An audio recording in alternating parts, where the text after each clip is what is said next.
Hello and welcome to the Voice of Intuition podcast. My name is Susan Jane and I believe that trusting your intuition is the best way to live your life with meaning and purpose. Each week you will hear about how you can connect, develop and trust your intuition through the wonderful array of guests we have on the show and my own personal experiences. Join me to understand how your intuition can guide you towards a life full of meaning and loving purpose.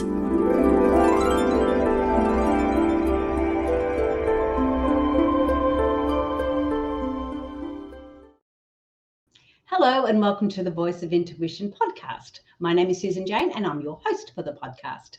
And today I am really excited, and I know I say that often, but we've got Jennifer Moore on today. And Jennifer Moore is all about empaths. Now, I had a quick chat with her before we came on. I didn't have time to stalk her website or anything yet, but we're going to do that later. But I had a quick chat with her. And what we're going to look at is empaths, intuition, and a bit about gaslighting, how narcissists or gaslighting is affecting us as an empath and how it's affecting us with our intuition. So I'm really excited about this because honestly, it just really hits home. I was experiencing that my previous life, I nearly said, in my earlier life. And I really think this is going to help. It's really going to be a good show to watch or listen to if you're on the show, on the podcast.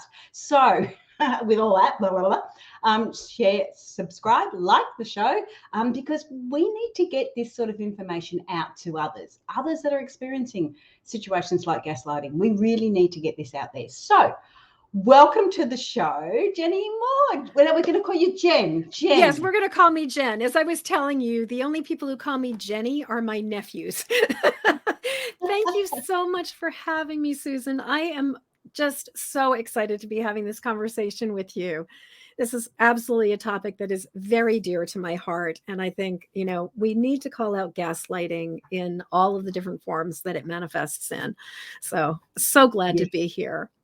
Absolutely. And I mean, I can talk from experience with a relationship, but mine was a marriage, but it's still happening in the workplace and lots of other areas. And I actually think that we live in a culture that is pervasively gaslighty about people with extrasensory perception, that we live in a culture where skepticism and scientific reality is perceived as having greater value than intuition, than sort of the more emotional soft skills that we have.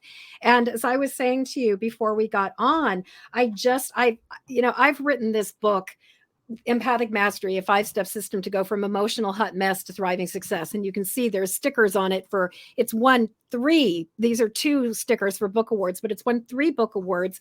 It's gotten all kinds of really positive acclaim and great reviews and people loving it. And I happened to get reviewed by like a book website thing. And the person who reviewed the book was clearly a bro dude who was wicked into mansplaining, but also who had no regard for any of the things that I was talking about, and just started the review just starts with, well, if the fact that she worked as a psychic to begin with doesn't turn you off, and that she remembers past lives doesn't turn you off, then maybe you'll find something useful in this book. And at first, of course, I felt hurt. I felt slighted. I felt like you just don't understand what I'm talking about. But then I started to realize just how much this experience has deeply influenced so many aspects of my life, and I believe has influenced so many aspects of many, many intuitive, psychic, and empathic people, because we do live in a culture that is so frequently saying, you're making this up, you're being too sensitive, you're overreacting, you're taking it too personally. What do you mean you think I'm sad? What do you mean you think I'm angry? What do you mean you're sensing something is going on? That's all in your head. You're making this up. And before you go any further, sorry, because I'm loving where you're going. Yeah. I just need to clarify something, because you're talking about words that may not resonate with other people. Yes, you're with me here. To start with, we're talking about gaslighting. What the hell is gaslighting? What the hell is gaslighting? No. Yeah, yeah. Well, and the other thing I would love to define is the word empath. So Yes. yes. So let's start with the word empath, just because that's what we're talking about. So empath, from my perspective, and the thing is, empath is not a clinical term, it is not a diagnostic term, and it originated in science fiction. But my understanding of what an empath is an empath is a being who is picking up the thoughts, the feelings, the energy, and the sensations from the people, the animals, maybe even the trees, the land, and the world around them. But unlike a psychic or an intuitive or somebody who understands that they're picking up information, but it's coming from outside of them, empaths process information as if it is their own. So an empath walks into a room and suddenly feels really sad. They're not going to be like, wow, something must have happened in this room, it feels really sad in here. They would go, why do I suddenly feel so sad? And so, in my experience, the big challenge with being an empath is that often we're picking information up from outside of ourselves, but interpreting it as if it's our own and thinking there's something wrong with us. So, this kind of leads into what is gaslighting. So, I'm imagining you've talked about gaslighting before. The term originated from a movie that I believe was in the 1930s, where basically it was the story about a husband who had nefarious purposes and actually stood to gain from basically putting his wife into an asylum, driving her crazy. I believe it was financial benefit. And so what he did was he started to every time she'd go into a room, and the term gaslight literally comes from this, he would turn the lights down, and at that point in time, the lights were fueled with gas, so they were called gas lights. And he would turn the dials down so the room would be dimmer than usual. And when she would make an observation about the room being dimmer than usual, he would basically say, what are you even talking about? That's all in your head. You're just being crazy. There's nothing going on here. And so the concept or the term gaslighting has become a very popular term to define when somebody is telling us that our experience is illegitimate, that our experience is wrong, that it is all in our head, that we are making this up, and that basically, like, we're overreacting, we're taking it too personally, we're being too sensitive, and that this is not reality, that their reality is real and legitimate, and ours is not. And essentially, we're crazy. So that's my definition. I love that. That is amazing. I've never heard anybody put it quite succinctly as that. And it makes sense, because at the end there, where you were saying, you're being too sensitive, you're making this up. It's not really happening like that. And these were that was the words, the terminology that was being not thrown at me, but basically vomited at me all the time.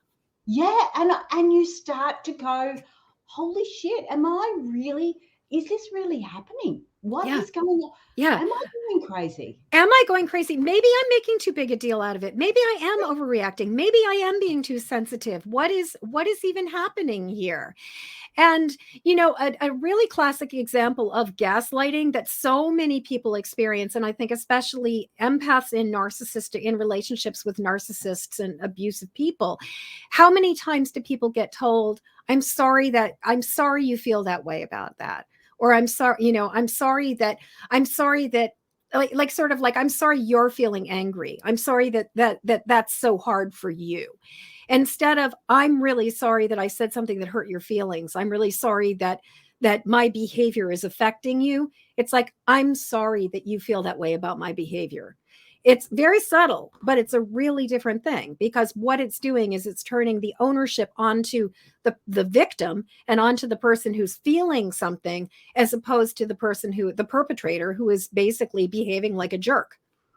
Yes, absolutely. And it is that subtle wording that they're using that keeps on throwing it back at you, constantly back at Yeah. you. Oh, Yeah. that's silly. Why would you even think that? And you go, oh, I don't know. Why would I think that? And you question everything you're thinking, feeling, saying, doing. Yeah. Your whole world starts to just go, what the hell? Yeah. Um, Yeah. Sorry, gone off on a real big Well, and tangent. it really gives, I was just thinking with you being in Australia, it's like it gives the Wizard of Oz a whole new meaning, because it's like, it's that whole thing of pay no attention to the man behind the curtain. See the thing I'm projecting here, see the image that I'm trying to put out into the world, and have you believe what I am.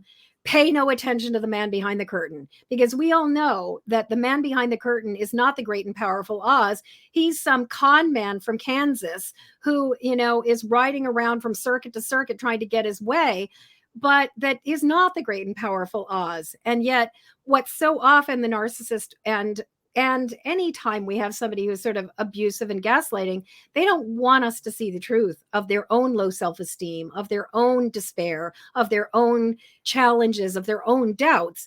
And so a lot of times we are really dealing with that pay no attention to the man behind the curtain.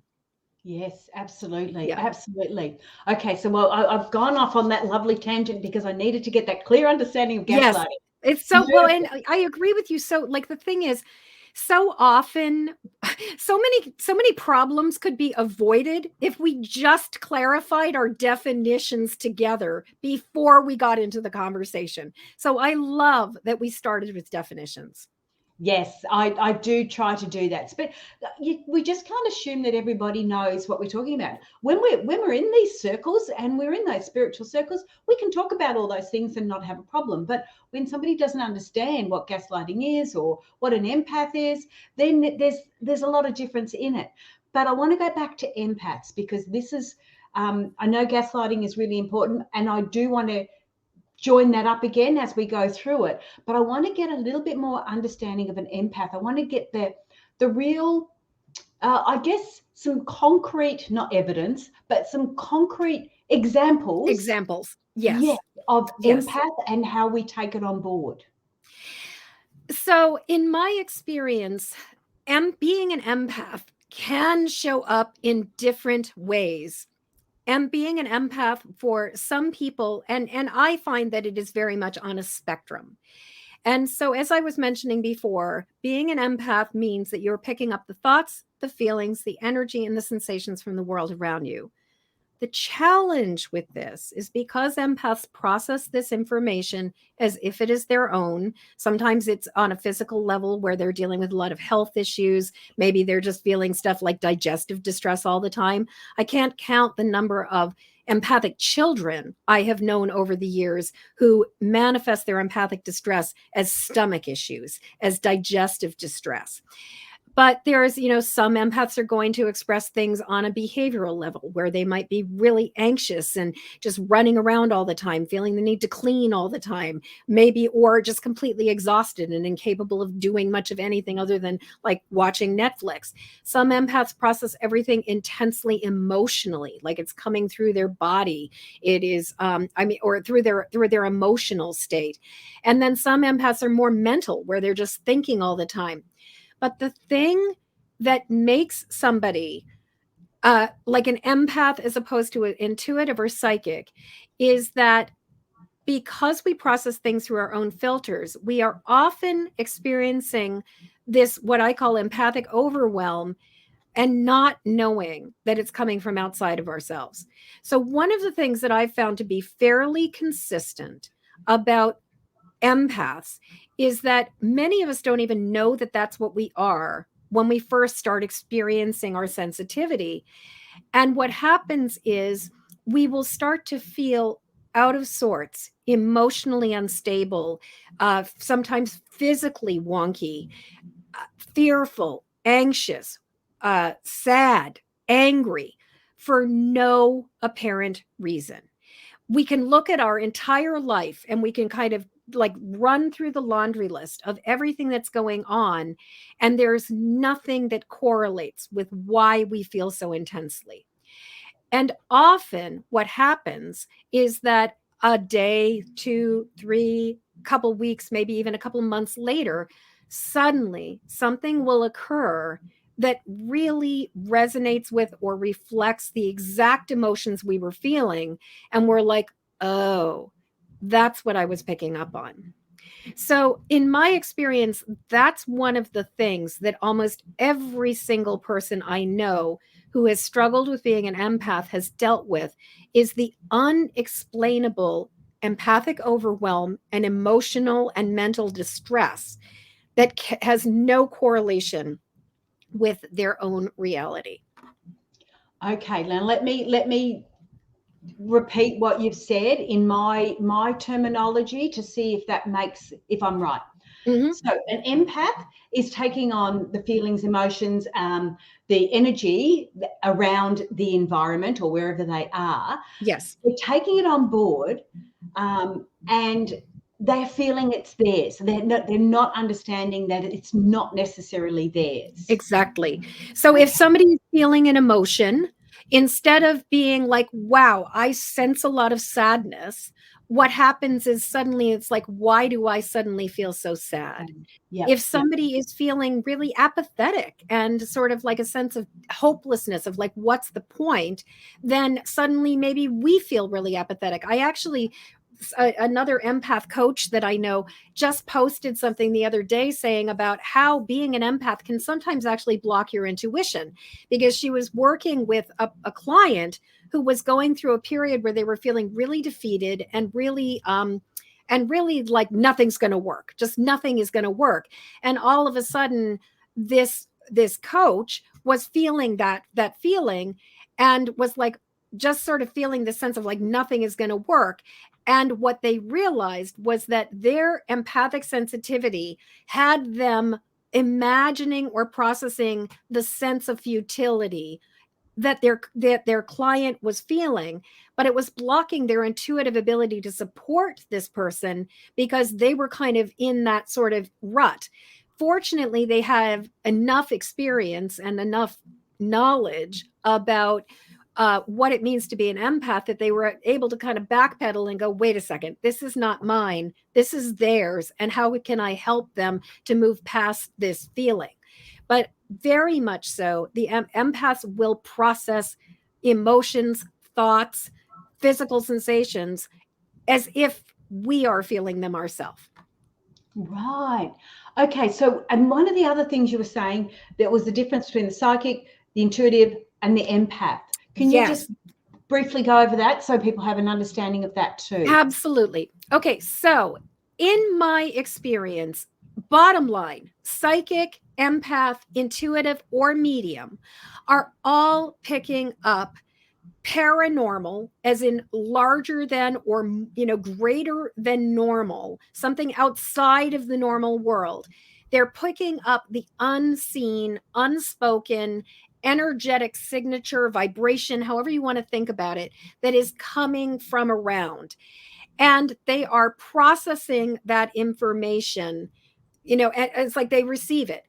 In my experience, the main difference between empaths and those three other things is that, as I said, empaths often mistake what they're picking up, and because as if it's their own, because they process the information through their emotional, sensory, and even mental channels. But it's like, I think the thought that other person is having, I feel the feeling that other person is feeling, I have the memory that the other person is having, but I don't necessarily, but it can be shifted just enough that I really do think it's mine.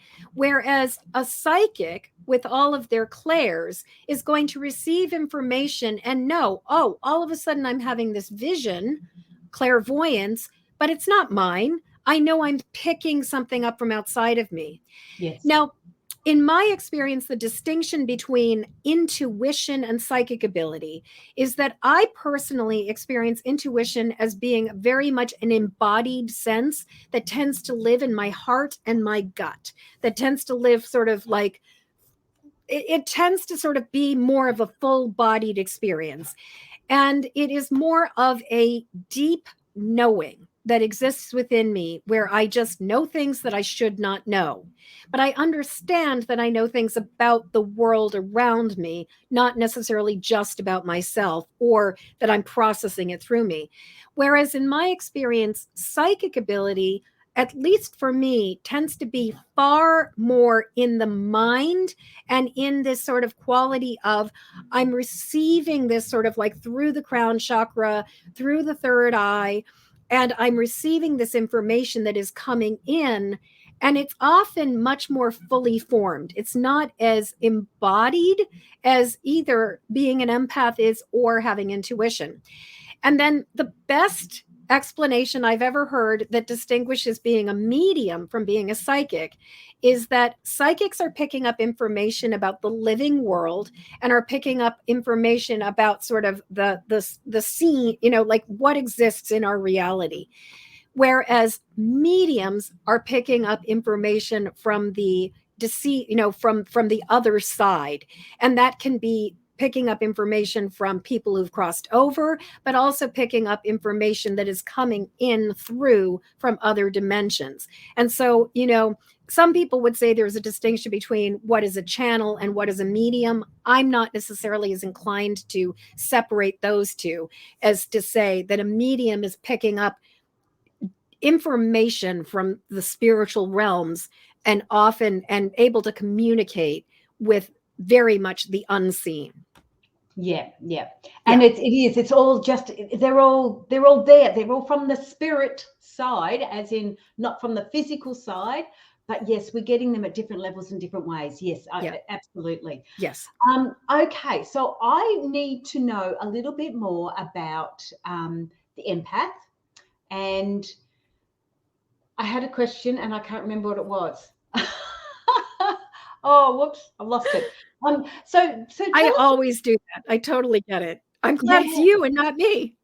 Yeah, nice, isn't it? Okay, so there's an example I want to put forward, and I would like to know where that one sits, right?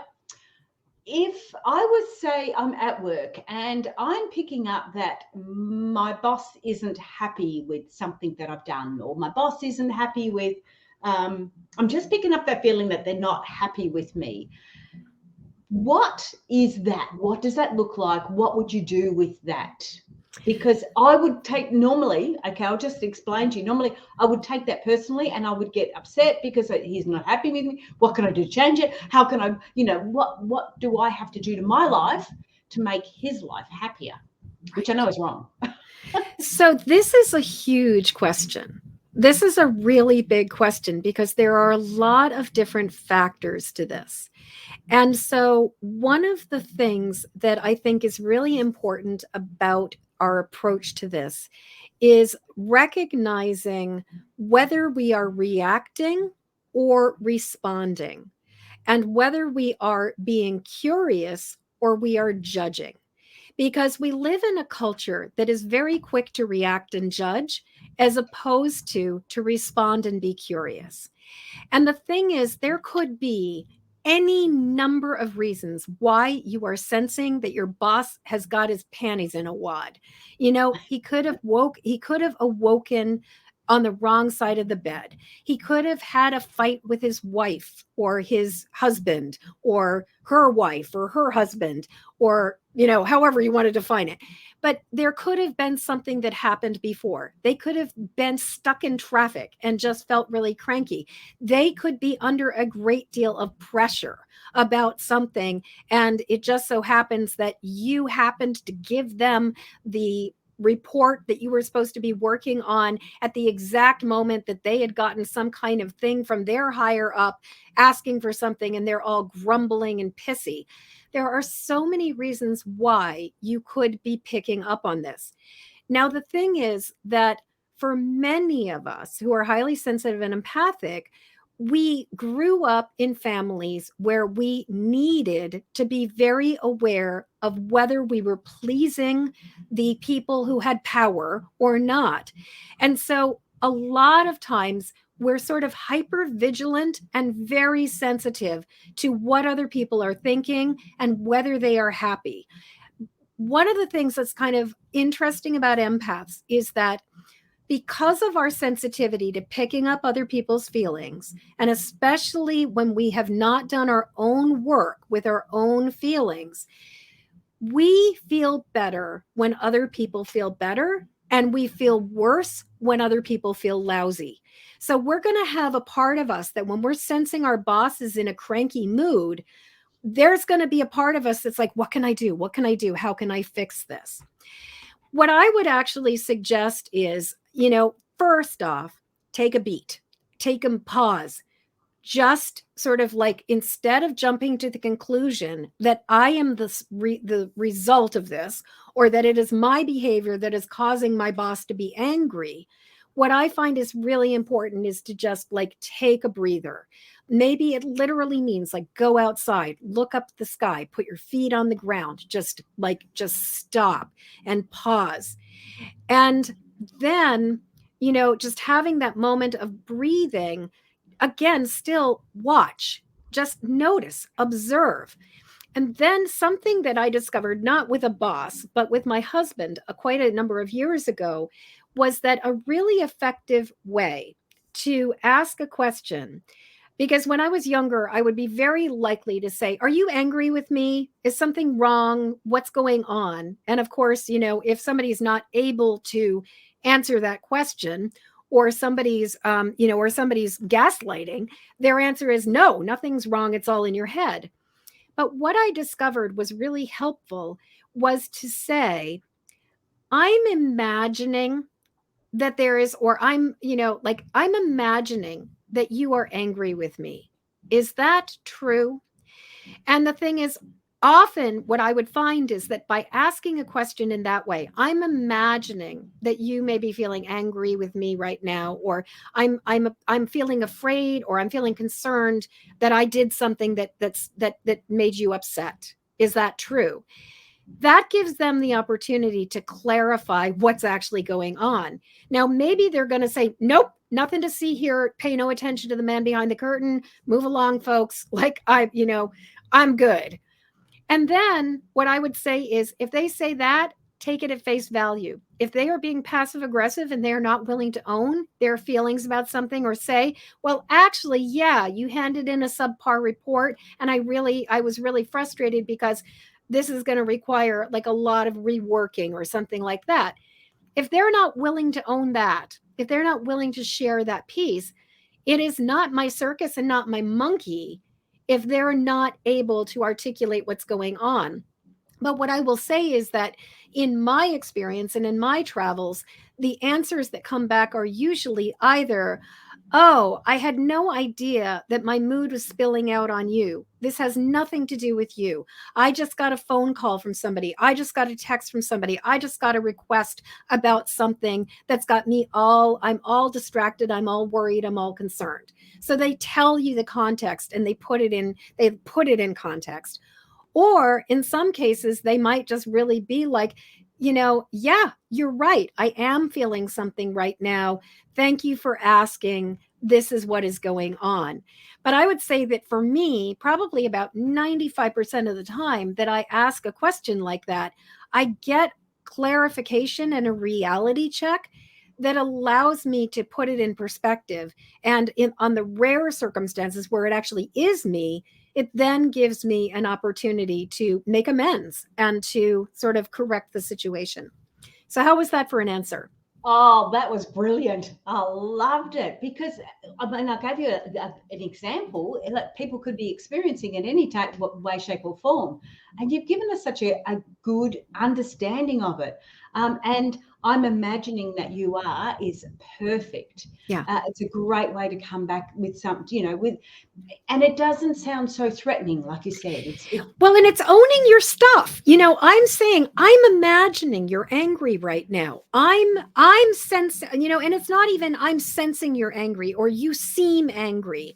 It's saying I'm imagining you're angry right now, which really allows that other person to, if they really can't own it, in a way, I think it really gives them, it allows them to not own it if they are not in a place to own it. But I also find that ironically, when you don't make somebody own it, they're much more likely to and willing to own it than during those times where somebody's sort of like, you seem angry, or why are you so, or even worse, why are you so angry? Of course you're going to get, if you ask that question 9 times out of 10, you're going to get, the response is going to be, I'm not angry, you're angry, what's your problem? Like, you're going to get that, you're going to get pushback. Whereas I'm imagining that this is going on, is that true, really allows us to open up the conversation. Now, I will throw in a caveat, and that is, if you are dealing with a mentally ill, like borderline narcissist, like, or, somebody with a narcissistic personality disorder who really is toxic and who really is just cruel and invested in invalidating you, using that approach may or may not yield great results, just because they look for ammunition in anything. It does not matter how you handle the situation, and it doesn't matter what you say. Certain kinds of people are abusers who are just invested in using whatever is thrown at them as fodder for attack. And so if you are in a relationship with somebody who is just vicious, I would say that you could experiment with this, but if you find that they just keep on pummeling you like a punching bag, emotionally, psychically, intellectually, then there gets to be the point where, for me, I make the choice to not try to have an emotionally intelligent or intimate relationship with a person who is incapable of doing that. And so there is a certain level of discernment that I think we need to have as to whether or not somebody has the emotional intelligence to recognize what's actually going on under the hood for them, and to be able to claim and own their feelings as well. I love that. So before I go any further, because I'm going to ask you a question about narcissists, because again, that's another terminology we're using, and if people are not familiar with it, it's nice to hear it verbally. But before we go any further, if you want to connect with Jennifer, her website is going along the ticker tape, but it is empathicmastery.com. So empathicmastery.com is where you'll be able to connect with Jennifer, or Jen, for us, people that know her really well, and for her nieces, nephews, it's Jenny. Actually, sadly, I have no nieces. I only have nephews. Yeah, I wanted a niece so badly, but I have goddess daughters instead. But anyway, yeah. All right. So, okay, I want to get a little bit more of an understanding, because we've got this caveat in when it comes to dealing with narcissist. What is a narcissist in your view? Okay, in my view. So I think, most people would probably agree that a narcissist is kind of like, it's all about them all day, every day. It's like, it's the me show 24/7. And the thing about narcissists is that often a narcissist, at the very core of them, has this deep emotional wound that causes them to seek validation and external acknowledgement and attention constantly. They don't feel good about themselves unless they are getting other people's approval, and they're getting they're basically sucking all the oxygen out of the room. And the thing is that narcissists feed on attention. They feed on positive attention, but they also feed on negative attention. And a lot of times, I believe, narcissism very frequently arises out of neglect and abuse in childhood. And there's this thing: human beings are wired for connection. We are wired to need connection. And the irony of humans is that it is actually causes more harm to a human being to be what is called disconfirmed than it is to get negative attention. That being neglected and abandoned is more lethal for us as human beings, and for any mammal, for any species, than to actually get to be in the presence of somebody else and be getting negative attention. And so the thing is that often little children, because they need attention, if they are being neglected, if they're being ignored, they will discover that they will get attention by acting out. And so, a lot of times, what is happening when you have a narcissist is that there gets to be a point where the need for attention gets to be greater than whatever you can possibly give them. Because the thing about narcissists is that they are a bottomless pit of need for attention. The other thing about narcissists is that they often lack the capacity to take responsibility for anything themselves. They often lack the ability to have self reflection or clarity about what's going on and what's making them tick and why they behave the way they do. And pretty classically, narcissists blame everything other than themselves. If something goes wrong, it's the world's fault. It's that person's fault. It's this. It's the bad luck. It's this happened, that happened. Whereas if something goes right, it's always them that gets the credit for it. And so the challenge with a narcissist, because of that bottomless pit of need, is that often, and this is something we can talk about in, after I finish this definition, is sort of what I see as kind of like the fatal attraction made in heaven. Like it's a match made in heaven that descends into hell between the empath and the narcissist. Because the thing is that when the empath first meets the narcissist, they are both like it just feels awesome because the narcissist is getting all that attention.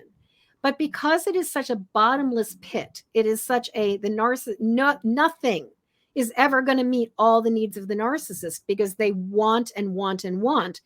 The problem is that because of that lack of capacity to truly receive, it is inevitable that there will come a point where, because of that sense of abandonment, rejection, and neglect that is the core wound underneath all of it, they will eventually start acting out. They will eventually start behaving in very inappropriate ways. They will start doing provocative things to get a rise out of you because that increases the level of intention that they are desperate for, because they are like a junkie for attention. That they need that attention.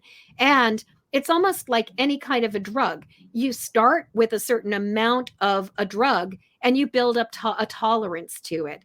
And so with narcissists, they might start with a level of positive, loving attention from the empath, and it's wonderful. But over time, their tolerance for that love sort of like increases, and they need more and more and more. They need a lot more. And that inevitably kind of leads to all of the behaviors that we've been talking about. Wow. Yes. Sorry, I'm just taking all that in, Jen. It's like, yes, tick, tick, tick, tick, tick. Yeah. And know exactly what you mean. So we've got this situation then with an empath, and you have gone through how we can help master that aspect. Now, your book, which I've got going on the ticker tape too, is Empathic Mastery. Yes. So you can pick that up at any major book in any major book outlet, and if you go to empathicmasterybook.com, there's links for all of the international markets. So, there's links to Amazon for all of the Amazon markets there, but you can pick it up pretty much anywhere if you look for Empathic Mastery. I don't know if it's not necessarily being carried in live bookstores anymore, but you can get it online anywhere. Yes, absolutely. Yeah. And now in that, you've got 5 steps. Can we I don't want to go into it too deep because obviously they can buy the book, but we've got a bit of time to be able to just pop over those 5 steps, and that might be just what they need. So basically what I discovered is that, and I'll just start by saying that when I first came into this whole world of psychic development, intuitive development, all of that, everybody was focused mostly on opening up the channel and learning how to receive more information. And what I've discovered is that for many of us who are empaths, we don't need to be more open. We need to learn how to navigate and process the information that is coming to us. But the other thing that I noticed was that a lot of times the solutions that were being given were focusing first and foremost on psychic self-defense and on putting up the filters and shields, sending love and light out there. What I discovered is that if you've already been absorbing energy, if you've already been taking on a whole bunch of stuff, putting a bubble of light up around you is not going to cut it. And No. so, over a lot of time, what I found was that there's a sort of process that we have to go through. So, the first step is recognize. And where at first I was just like, recognize is about what's mine, what's not mine. I actually have come to understand that recognize is even more nuanced than that. The first part of recognize is claiming your identity as an empath, saying, yes, this is what I am. This is why I'm this sensitive. This is what's going on. Then, from that awareness, recognizing when we're feeling out of sorts, recognizing when there is no explainable reason why suddenly we're feeling so fearful or so sad or so angry. And, like, why are we feeling so agitated, so anxious, so wired or kind of keyed up? Recognizing when we are off of our baseline. So recognizing what our baseline is and recognizing when we're off of it. From that, then it becomes recognizing what we are picking up on. And so I always like to ask the question when I realize that I'm out of sorts, I ask the question, is this mine? And I will say that 99% of the time, the answer is yes, and that there's some of it is coming from within me, some of it is coming from outside of me. And so then I ask the next question, which is what's mine? What's not mine? And sometimes from that question, I'll start getting the deeper levels of recognize, which is where is this coming from? Is this coming from an experience that's going on currently? Is this coming from picking up on my boss's pissy attitude today? Is this coming from my own childhood experience or a trigger that has gotten activated in me? Is this about some kind of ancestral family legacy or inherited distress that is coming forward? Or is this something from a past life? Is this karmic? So there are so many different ways that things can show up. And most of the time, it's not just one, it's multiple pieces, it's kind of the perfect storm that contributes to it. So then once we have recognized, like once we recognize we're picking something up, then we go to release. Because the thing is that if you don't drain the bathtub, all you're going to have is dirty bath water. Like we absolutely need to wring out the psychic sponge and drain out all of that distress that we've picked up. Because if we do not release the stuff that is no longer serving us, both our own personal triggers and fears and stuff that we're carrying around, but also the empathic overwhelm that we've absorbed and taken on, then it's sort of like we're just going to be kind of debilitated just trying to process that information. So release is the next step.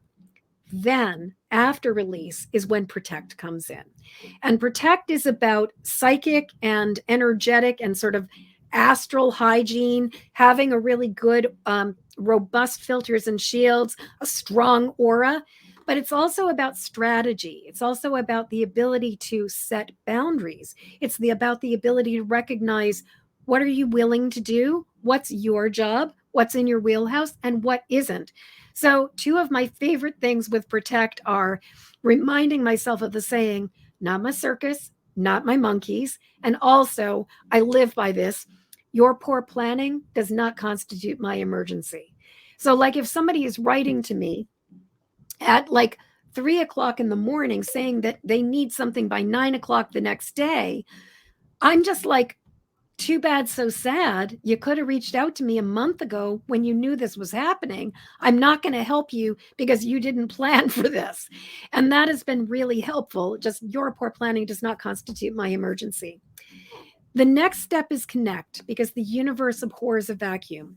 And we can basically be absorbing all of the sort of distress and fear and worry that's coming from the world, or we can tune into the higher octave of divine wisdom, of loving support, as well as the universal frequency of love and light that is just completely guides this entire universe. When we make that connection, it is much harder to keep on absorbing all the negativity that does exist in the realm of sort of the realm of the human lived experience of the sort of the illusion that this is all there is, where fear really is epidemic. And then the final step is act, because words without works is dead.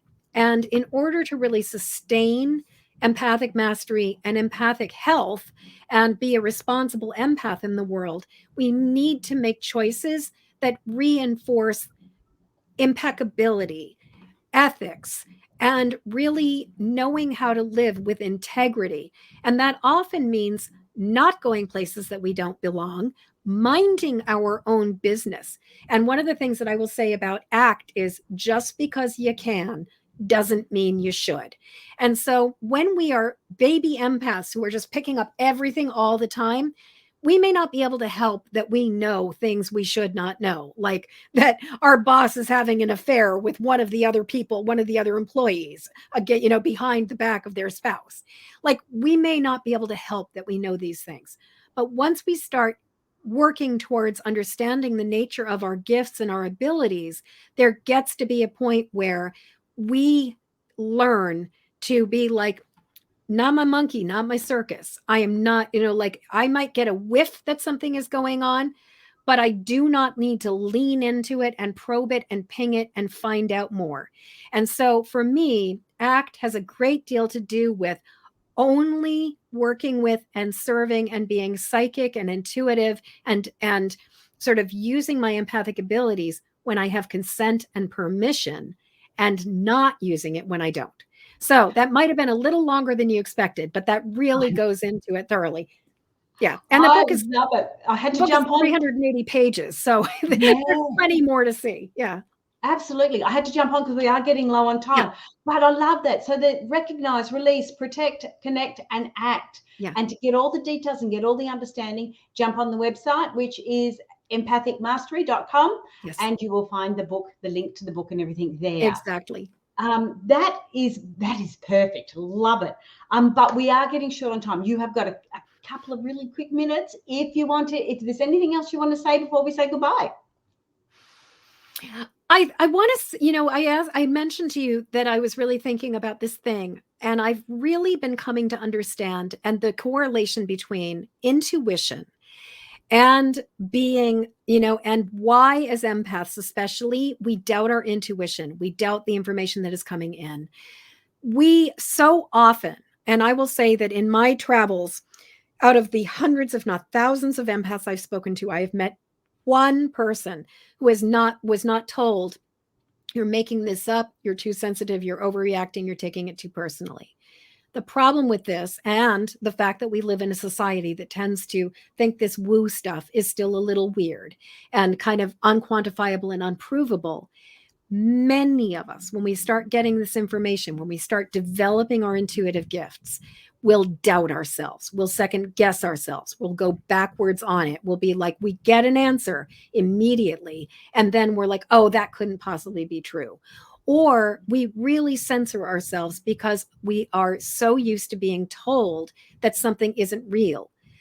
What I want to say is that in my experience, pretty much all the time, especially as children, we were picking up on something legitimate. We were picking up on things that were really happening. Unfortunately, we were also in a culture or in a family system where people could not own their emotions. The challenge with this, as we develop our intuitive abilities, is that a lot of times that's going to cause us to put the emergency brake on, or to sort of like go back on our belief. And I will say that in my experience and what I've witnessed with many people, the first answer is almost always the right answer. The first flash, the thing that just comes through without you even thinking about it, that's right. Then when you second guess yourself, then when you try to bring logic in, then when you try to be like, well, that couldn't be possibly be real, that's when we get ourselves into trouble. But I will say, I have seen so many people where I can see the answer coming to them, and then I can see them push it away. And part of that is because of the gaslighting that many of us experienced from a very, very early age. We have to work through the ways that gaslighting and that invalidation and sometimes like criticism and nastiness has affected our self-trust and our belief in ourselves. So that was the thing that I definitely wanted to be sure to say. Yeah, that's exactly right. It's usually the first, well, I shouldn't say usually, because it is. It's always it's the one. first answer. Yeah. As soon as we start to think about it, it's when we go, because I still do it. I still do it. You pick that up and you go, oh yeah, I'll do, and then, oh yeah, but hang on, if I do that, and then it's like, no, stop thinking about it. Go back to where you were. Yeah. I mean, I can't count the number of times a name drops in and I question myself and I don't say it. And then the person says it and I'm like, oh my God, I heard that name 5 minutes ago. Yeah. And it's just so frustrating to do that. What I would say is that, and this is where, as an EFT master trainer, I've really spent a lot of time working with the idea of guessing. Sometimes the best thing you can do, like one of the best ways to access your intuition, is to just play a guessing game. What would it be if you guessed it? Like, just guess. Like, don't try to think about it at all. Just guess and give me an answer. And I find that because the guess will access our subconscious in a way that thinking very often, like thinking brings us to our ego, guessing brings us to our subconscious and our heart. Yeah. We have to go, Jenny. Yeah. Otherwise, we are in all sorts of bother because I can't then spread it out as nice as I like. Thank you so much for being on the show. Don't go away because I want to chat with you in a minute. But thank you so much for being on the show. Really appreciate it. Susan, or do you go by Susan or Susan Jane? It's just Susan. Yeah. Susan, thank you so much for having me here. This conversation has been so rich. I can't believe how fast the time has gone by. And thank you for asking such great questions. Oh, Matt, we need these great questions. We need to have those answers. I really appreciate it. But stay there. Don't go away. Guys, jump on the website. It's empathicmastery.com. You're going to really love it. I really like how she explains it. It makes sense. And I guess because I've lived it too, it almost... When you're living in that gaslighting situation, when you're feeling those things, you questioning yourself all the time. So it's really lovely when somebody on the outside turns around and goes, hey, you're not really going crazy. And I know we don't need to have that justification, but holy shit, it feels good when you get it, when you get that aha moment happening. So share, like, subscribe to the podcast. I'm talking way too much again, like I normally do. Thank you so much for being on the show. I'm really looking forward to seeing you next week. And I will say bye for now.